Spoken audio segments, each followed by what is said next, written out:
Welcome to UO Today. I'm Barbara Altman, Director of the Oregon Humanities Center. Our guest today is Thomas Hahn, Professor of English at the University of Rochester. Hahn's teaching centers on the sponsorship, production, and interpretation of texts and images from the earlier Middle Ages through the early modern period. His recent papers, publications, and seminars have concentrated on those scattered or huddled at the edges of emerging European identities, including women, Indians, Jews, heretics, Robin Hood and other outlaws, virtuous pagans, popular chivalric heroes, and other monstrous types. This work has entailed engagement with recent theory and practice in feminist criticism, visual and cultural studies, and social history. Recently, Hahn has put much energy into collaborative projects such as the Chaucer bibliographies and the Team's Middle English Text series. He also continues to work with Latin and Old and Middle English texts. Hahn gave a lecture entitled New Worlds and New Media, Text, Image, and Language Community in Early Print Culture on April 15, 2010, as a guest of the UO Department of English. His talk was part of the campus-wide Year of the Book series. Tom, welcome to UO Today. Thanks very much. I'm delighted to be here. It's a real treat for me to talk to another medievalist. Uh-huh. And I know that you are very eloquent on the topic of why we still teach the Middle Ages and what it brings to our students. But let me start back and see if you can articulate any better than I could what brought you to medieval studies. It's been so long, actually, that I've been a medievalist that it's a little difficult for me to fully remember. But my sense was that what attracted me in the first place was the kind of coherence and integrity of a society where economics, religion, sort of daily life, as well as high art were all in some ways integrated in ways that I think have ceased to be the case as we've moved towards post-industrial society. I think that what's happened over the course of time, and we're talking decades and decades here, is that more and more it's become clear that it's those individual components of medieval society, the lives of women or the lives of workers or the lives of people, heretics, for example, who seem to be excluded from that sense of integrity, that have become more and more interesting to me, and not to me alone. There are now archives and so on that allow us to study these things in detail, to bring them to undergraduate students, and I think to give us a sense of how to both manage the study of a society that looks very much unlike our own and yet gives us models and structures that help us to understand the life we live in the 21st century, I think, a little more clearly and a little more richly. That last sentence of yours about allowing our students to understand the 21st century, I think is one of the main reasons that I would offer to continue to teach medieval studies. You're very articulate on this particular point, and I've read a print interview with you in which you make the case that we need to continue teaching the early end of the spectrum. Is there anything else you want to add about what we can take away from learning a little bit about the Middle Ages these days? Well, I think it's that sense of a combined difference and sameness. That is, we never reproach the past except for our own interests and our own motivations. And I think the danger often is to remake the past in our own image, to decide, oh, these people are just like us, they're so modern. So trying to both sustain some sense that these people are actually fundamentally different from us, that the lives they live or the structures that govern those lives are really different than the ones that we experience, that seems to me really crucial. But I think we always have to double back and recognize that it's only because they speak to us, it's only because they make sense to us now that there's any point in doing this at all. And I think that there's a kind of immediate access that undergraduate students really feel. I think that at some level, medievalists, I think, have a lot to answer for because they are making a claim that somehow they're going to make alive a period in which people have lived 600 or 1,000 years ago, and that's a very difficult endeavor, it seems to me. But at the same time, I think to be able to convince students that to put their own immediate experiences aside, to engage in a kind of serious and systematic study of materials that they'd never really encountered before, not only gives them skills that I think are enormously useful in terms of how they're going to cope with the rest of their lives and how they're going to change the world, but also gives them a kind of confidence in being able to really understand the texture of those lives rather than simply, as I say, remake them in our own image. One of the things that you have done a great deal of and very successfully is to edit both medieval material and to bring together collections of analytical articles about the Middle Ages. Would you agree that we're still in a period where we're really still gathering the raw material for this kind of work? So yes, I would. And I think that it really goes to the whole issue of what we do in the humanities, what our kind of models of knowledge might be. And I think that it's often the case that people imagine that we're really moving in a kind of cumulative way, that the more we know about the Middle Ages, the closer we are to solving problems or to fully understanding things and so on. When in fact it seems to me that in the humanities, what we wind up doing is finding out more about not only different sets of subcultures and cultural areas and so on, but also new models that make us understand these things. In my time as a medievalist, that is over the last 3 or 4 decades, let's say, the thing that seems to me to have most revolutionized what we understand, including the texts that I read as a graduate student, what we understand about the Middle Ages has been feminism and gender studies. I think that when I was a graduate student, the idea that one would actually look at gender seriously or that one would actually write about women's lives was simply not really conceived of as a possibility. If you suggested you might want to do this, the response, I think, from people who were actually running programs was, well, there's just no material there. So one of the things that's happened is that we've found more material there. We've actually put that into print and brought it together in these ways. But I think that the material has itself changed the way we understand everything we're looking at. That is, it's not as if we're simply recovering a bunch of lives that we hadn't paid attention to before, but that recovery itself changes how we understand the mainstream, changes how we understand the lives of celibate priests and bishops or male aristocrats or whatever. We can't look at them the same way any longer once we understand that there's a whole other set of issues that we've neglected for so long. So rather than this kind of cumulative sense of mastery, I think what we wind up is continuously inventing new ways to understand the increasing amounts of materials that come to light. That makes a lot of sense. Now, as someone who's a specialist in the field of English literature and the English Middle Ages, you obviously have to contend with Chaucer, right? One of the cornerstones of the Western Middle Ages. Could you talk a little bit about your work with the Chaucer bibliographies? Sure, and maybe if I could just jump to one other thing and I'll come back to that. Or let me just say then quickly that I think the Chaucer bibliographies is this kind of attempt to create access for readers at every level, beginning in high school, I think, because they actually offer summary accounts of the kind of great and even the not so great articles that have been written on Chaucer over the last century. And in that way, I think they facilitate advanced research. They allow people to kind of get into the specifics of the Middle Ages much more quickly. But seeing that as a kind of foundation stone on which Chaucerian studies can rest, the thing that most impresses me is what's happening right now. And in particular, I'm thinking of the new Chaucer Society conference that's about to take place in Siena, Italy in July. I served as the program chair for that conference and wouldn't claim any credit for actually shaping the whole thing, but certainly recognized as we were putting things together that the shape it took clearly reflects the 21st century. That is, more than anything else, this is a conference that's about globalism, about transnationalism, about England and Chaucer's time as a multilingual society, about the relationships between dominant and subdominant dialects and so on, about what it means to try to write one's own language when it's really primarily a spoken language. And again, those are not questions that anybody was writing about or asking 30 years ago.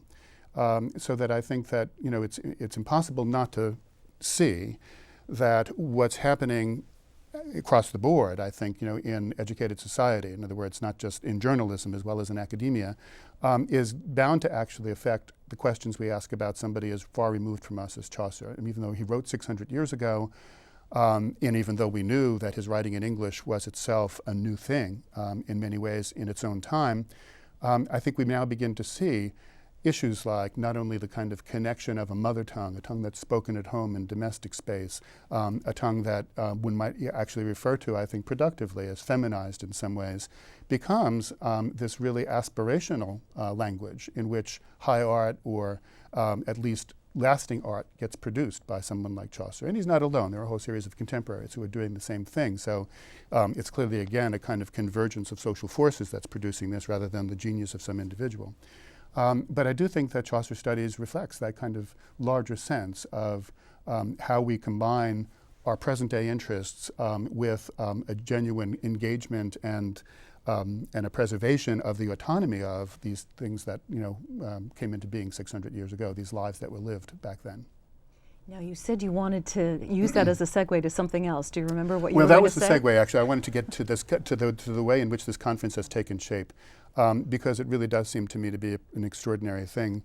Chaucer himself probably was at least trilingual, probably quadrilingual, and he traveled widely from Spain to Italy and spent actually several different trips in Italy. So having a conference in Siena is perhaps not quite as big a boondoggle as it sounds, but I think that this notion that Chaucer himself, for example, and again, this seems to me a very difficult reality for us to process, was reading Dante and Petrarch and Boccaccio in the 14th century. Every year when the Nobel Prize for Literature is announced, I'm surprised at who has won it. My familiarity in the 21st century with literature not in English is abysmally low, I'm sorry to confess. And here's Chaucer in the 14th century, who is already on to people who are his contemporaries writing in a foreign language, and deeply influenced by them and using them in his own writing, and indirectly influencing, I think, a whole tradition of English writing after him. So just getting that sense that the borders that we see, even the notion that the Nobel Prize actually distinguishes national literatures, that these borders don't really apply so strongly in the Middle Ages as they do now. And that seems to me, again, perhaps in a kind of post-European Union, according to some views anyway, post-national kind of state of international affairs, that we understand a little better how it is that language groups and sort of national writing actually gets mediated by a whole series of other kinds of writing. And the prestige of French, the importance of French, the kind of fossilization of French in Chaucer's lifetime, all of those things are really interesting too, it seems to me. Some of the best graduate students working with us these days are finding postcolonial theory really helpful to understand the kind of structures of the Middle Ages. Right. So I think looking at old traditional societies like the Chaucer Society and seeing how they reflect the new trends can be very illuminating. Right. No, and in fact, one last thing on that point, which I think is really kind of crucial, is that it seems to me that there is this, during that Chaucerian moment, let's say from the middle of the 14th century to 1400, a real sense of competition between French, which really I think occupies the position that English occupies now as a world language, the kind of lingua franca of all of Europe, and English as a language that is homegrown, but that actually can be as versatile, can be as supple, can be as precise as French, and even more, can attract an audience. I mean, I think that's one of the things that is very difficult for Chaucer to cope with, his sense that the people who have the disposable leisure and income to buy manuscripts are in a position probably to buy French manuscripts or maybe to buy Latin manuscripts, but how do you get them to buy English manuscripts? I think he tries by writing this kind of fantastically interesting poetry, but he had no guarantee while he was doing it that this was going to work. So that in itself, the experimental nature of English at that moment is really interesting, I think. Tom, I can't resist. I'm sure you're very tired of talking about this, but you are one of the leading experts on the figure of Robin Hood. Right. Would you indulge me with a quick explanation of why Robin Hood is just endlessly fascinating? We keep making movies, we keep using it as a metaphor. Why is that? So it's not an indulgence for me. I find Robin Hood never gets old. And the very fact that there are these continuous questions, I guess, is a kind of testimony to that. So my experience for quite a while now has been that whenever it arises that improbably enough I actually study Robin Hood seriously, people immediately say, so was Robin Hood real?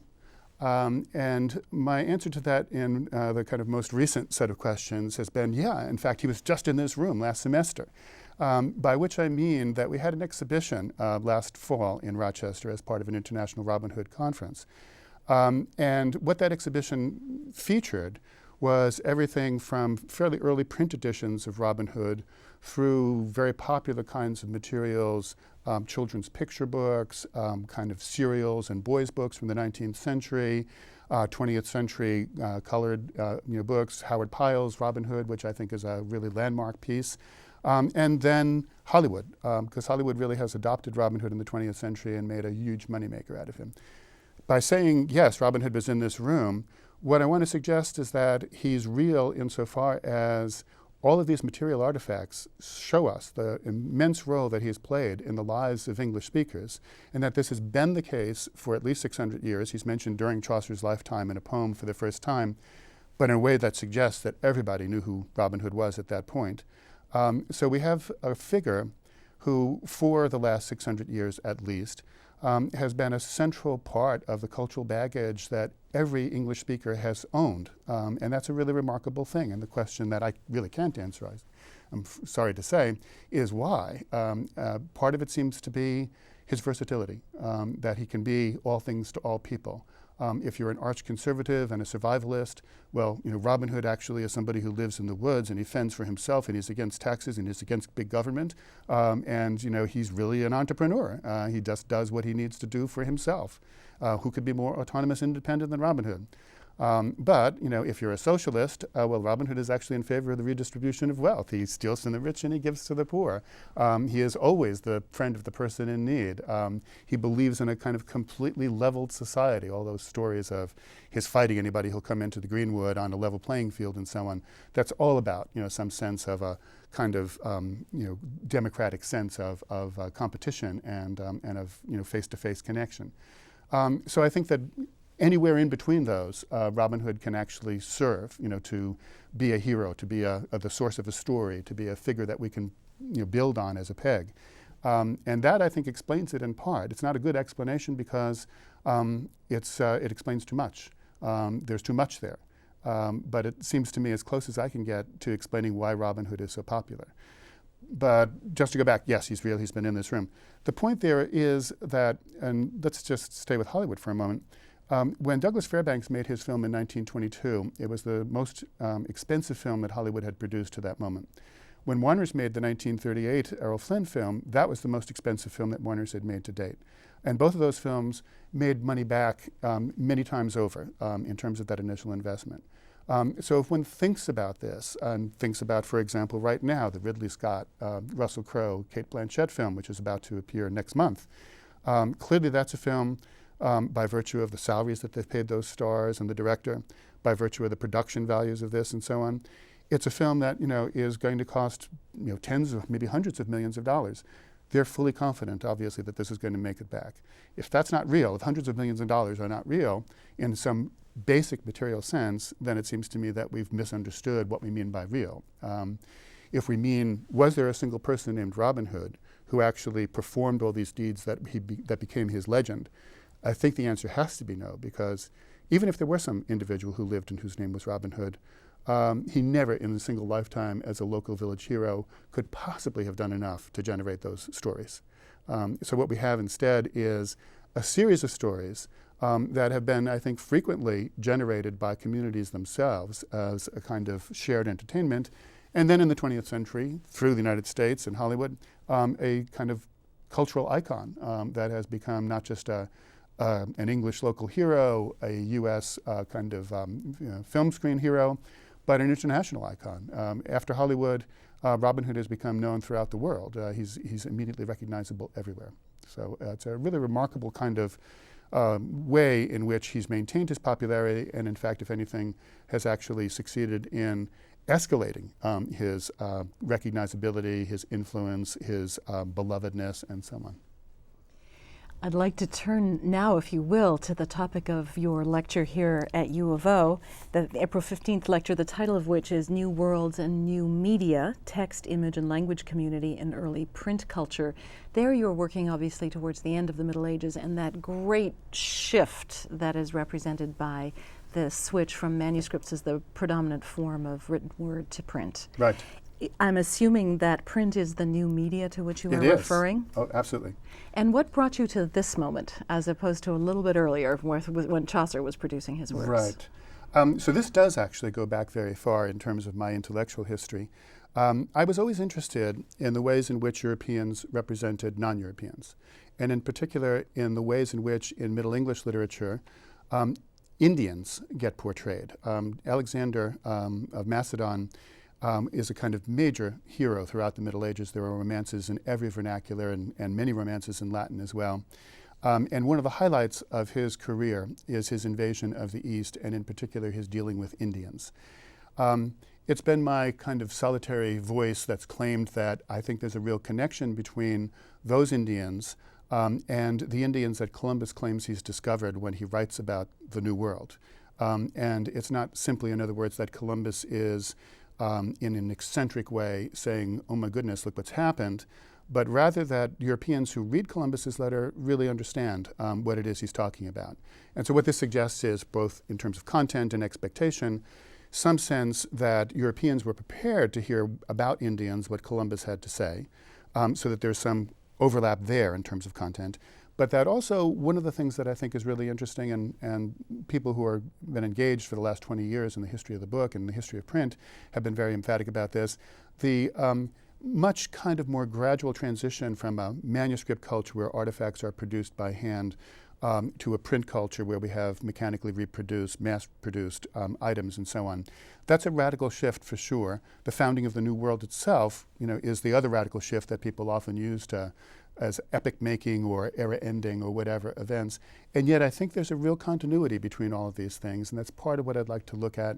And partly I'd like to look at also the ways in which these different media, print itself, but print can mean so many different things. Even what a book is means many different things. Columbus's books on the New World are usually about 2 leaves long, that is 4 pages. So we see them as titles and we imagine that they look something like what we could go to Amazon.com and buy or whatever. It turns out, in fact, that we would think of them more as leaflets or something like that. So to think about anything from a leaflet to a full-blown book, to think about the role that images play in such texts, to think about where those images come from in terms of what printers' houses have as their stock in trade and what they invent directly in relation to the narratives in the letters, and what goes back to the Middle Ages, because there are a lot of printers' images that actually draw upon medieval iconography, visual traditions. And that seems to me to be an important thing to talk about too. So what I want to talk about today is that sense of continuity, but also the sense of diversity that one can find even within this brand new print culture. In particular, I'm interested in the sort of first decade of the 16th century in terms of the texts I want to talk about. And what are those texts in particular? Are we talking about the central text is the first book in English to mention America. This is a book that was produced not in England, but in Antwerp, in the Low Countries. And so the kind of notion, first of all, that English books are being produced outside of England is often, I think, a surprise for people. But more than that, the kinds of interests that the public might have had within England in these kind of new discoveries is, I think, something we need to explore in much more detail than we have already. The book actually contains not only an account of the Vespucci's discovery of America, but in addition, an account of a voyage from Lisbon to India and back around the Cape of Good Hope. And clearly this Antwerp printer sees the East and the West, therefore, as in some ways equal in terms of discovery, equal in terms of novelty, in terms of newness. But he also includes a kind of venerable medieval tale, the Letter of Prester John, which is an account of medieval India, quite fantastic, but not so fantastic that Vasco da Gama and other kind of voyagers were not carrying letters, diplomatic letters from King Manuel of Portugal to Prester John. They expected to find him. So, however fantastic, they thought he was out there. And then a treatise on the kind of different liturgical and religious practices of Christian sects in Christendom. So this is printed probably at about 1510, 1511, therefore just before the Reformation, and it already is clearly addressing the diversity of the world at large outside of Europe and how Europeans think about that, but also the fissure that exists inside of Christendom, where there are all kinds of people, Marianites and Jacobites and Nestorians and so on, Eastern Rite, Western Rite, Roman Christianity, Roman Catholicism, all of these being versions of Christendom rather than there being one kind of single way of practicing Christianity. So that Luther's theses in 1517 are, it seems to me, much less revolutionary perhaps again than we might have expected, given the consciousness that people already had that Europe was itself sometimes a unity, but sometimes actually a fragmented and very, very diverse kind of collection of interests and cultures. And what do you make of the fact that this book in English was produced in Antwerp and not in England? I think that there's a sense that interest in empire was held back or a little bit behind in England. And there's a very strong push in the 16th century to get England to start its own empire and so on. But I think that one of the things it suggests is this continuing sense from the Middle Ages of a transnational set of cultures. The book, I'm sure, is produced actually not for English speakers in Antwerp, but for import to England. And yet there were large communities of English speakers in Antwerp, even as there were large communities of Dutch speakers in England. So this kind of sense that there are kind of impermeable borders is just clearly not the case in the late Middle Ages and in the early modern period. So we're talking about borders or non-permeable borders of empire, of culture, of language, right. Even of any notion of what Europe is as opposed to the new world, quote unquote. Yeah, no, that's exactly right. And I think that we're at the moment when we begin to find a kind of consolidation of how Europeans come to think about Europe as Christendom, but also how they use these others in the East and the West as the not us who can help define then, what Europe is, what Christendom is, and so on. And that then continues into the kind of increasing sense of national identities that don't make a unified Europe but make a series of separate states and so on, often defined by language community by the 18th century, but not always. One last very brief question. You have been known to write about monstrous types. Right. Can you put a couple of words of description to monstrous? Right. So I think that actually what's interesting about these late 15th, early 16th century accounts of the New World are, for example, Columbus says in his very first letter, I didn't find any monsters. I was looking for them but didn't find them. There might have been some Amazons, he says, but no monsters. Some cannibals. But nonetheless, so what we get is, from a kind of older point of view, perhaps a sense of a more accurate set of descriptions. That is, finally, people are kind of waking up from that benighted Middle Ages and describing what they see instead of making things up. But in fact, I think there's a real strong connection there too. That is, in other words, that we move from a sense of a kind of bodily monstrosity that often is, I think, fabulously and I think almost playfully circulated in the earlier Middle Ages, to a sense of, if not monstrousness, then certainly otherness that occurs when we get to the end of the Middle Ages and the beginning of the early modern period. I'm going to have to stop you there. I would have liked a whole lot more. Thank you so much for sitting with me today. Oh, I enjoyed it very much. Thanks for having me. We've been speaking with Thomas Hahn, professor of English at the University of Rochester. He gave a lecture entitled New World and New Media, Text, Image, and Language Community in Early Print Culture on April 15, 2010, as the guest of the UO Department of English. Hahn's lecture was part of the campus-wide Year of the Book series. Thanks very much for watching.